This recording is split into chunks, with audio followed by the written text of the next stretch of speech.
హిందూ సంస్కృతి సంప్రదాయాలను హిందూ ఆలయాలను సంరక్షించుకోవాల్సిన బాధ్యత మనందరిపైన ఉందని విశ్వ హిందూ పరిషత్ ఇతర హిందూ సంఘాల ఆధ్వర్యంలో ఈ నెల 5న విజయవాడలో తలపెట్టిన హైందవ శంఖారావం సభకు వేలాదిగా తరలిరావాలని విశ్వ హిందూ పరిషత్ జిల్లా అధ్యక్షులు రవిశంకర్ పట్నాయక్ పిలుపునిచ్చారు. శంఖారావం సభపై గ్రామంలో ప్రజలకు అవగాహన చైతన్యం కలిగించేందుకు ఏర్పాటు చేసిన ప్రచారం రథాన్ని స్థానిక సూర్యరాయ విద్యానంద గ్రంథాలయం వద్ద ఆయన ప్రారంభించారు.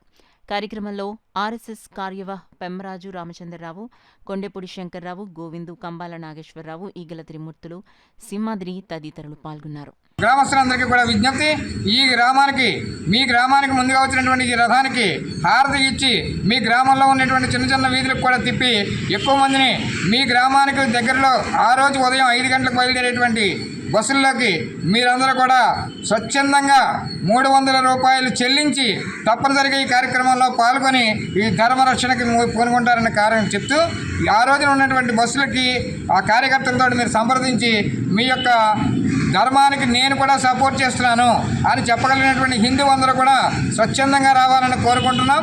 ఇది మా అందరి యొక్క విజ్ఞప్తి కాదు, ఇది మన అందరి యొక్క భవిష్యత్ తరాల యొక్క కూడా మార్గదర్శకం కావాలి. ఇది మన హైందవ శంఖారావానికి మిమ్మల్ని అందరినీ పేరు పేరున ఆహ్వానిస్తున్నాం. మీ గ్రామానికి ఆ రోజున ఉదయానికే బస్సులు వస్తాయి. తప్పనిసరిగా మీరందరూ కూడా ఆ బస్సులో బయలుదేరి ఆ రోజు ఉదయం 5 గంటలకు బయలుదేరితే 11 గంటలకు మనం అక్కడ చేరుకుంటాం. మధ్యాహ్నం భోజనం చేసిన తర్వాత అక్కడ సమావేశం జరుగుతుంది పెద్దలతోటి. తిరిగి 4 గంటలకు బయలుదేరి ఎవరి ఇళ్లకు వాళ్ళకి రాత్రి 9 గంటలకు మిమ్మల్ని క్షేమంగా చేర్చేటువంటి వ్యవస్థ కూడా ఏర్పాటు ఉంది. మీ గ్రామంలో కార్యకర్తల్ని కలవలసిందిగా కోరుతూ ధన్యవాదాలు. కూడా సమ్మేళనాలు, అలాగే జిల్లా సమ్మేళనాలు, అలాగే గ్రామ స్థాయిలో కూడా ఇది ప్రచార నిమిత్తమే వెళ్ళడం జరిగింది. మరి మన రథాలు కూడా అన్ని గ్రామాల్లోని, కాకినాడ జిల్లాలో అన్ని గ్రామాల్లోని కూడా రథాలు విస్తృతంగా తిరుగుతున్నాయి. అందులో భాగంగా ఇక్కడ కూడా మన పిఠాపురంలో మన గ్రంథాలయం దగ్గర నుంచి బయలుదేరి ఒక రథం ఈ పిఠాపురంలో ఒక ఖండాలో ఉన్న 15 గ్రామాలకి ఈ రోజున బయలుదేరడం జరుగుతుంది. ఈ రోజు నుంచి 4 రోజులు వరుసగా ఈ రథం బయలుదేరుతూ మరి గ్రామాల్లో కూడా విస్తరించి పర్యటన చేస్తూ మరి గ్రామ నాయకులు కూడా పర్యటన చేస్తున్నారు, జిల్లా నాయకులు పర్యటన చేస్తున్నారు.